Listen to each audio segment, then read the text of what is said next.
कौन आपण जानिछंती प्रतिदिन व्यवहार होउथिबा झियो मानकर एही दुईटी हेयर क्लिप रो असली नाम कौन अटे 90% लोके भूल कुहंती।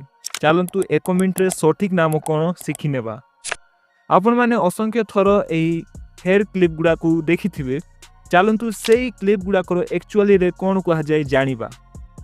तो फर्स्ट होची क्ले क्लिप, जहा को नॉर्मली क्विक हेयर स्टाइल बा केस को होल्ड करी धरी रखिबा पई व्यवहार करा जाय।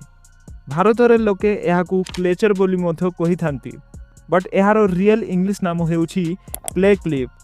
काहेकि ना एहारो आकार बिल्कुल पशु मानकर पंजा भली ही दुसु थाए। आउ सेकंड क्लिप हेउची स्नैप क्लिप, जहा कि स्कूल जीवा झियो मानकर फेवरेट अटे। आउ एहारो सठिक इंग्लिश नाम हेउची स्नैप क्लिप। अनेक लोक एहा को टिक टाक क्लिप बोली मध्य कहंती, कारण एहा को दबाई की बंद करिबा आउ खोलिला बेले टिक टाक साउंड बाहर थाए।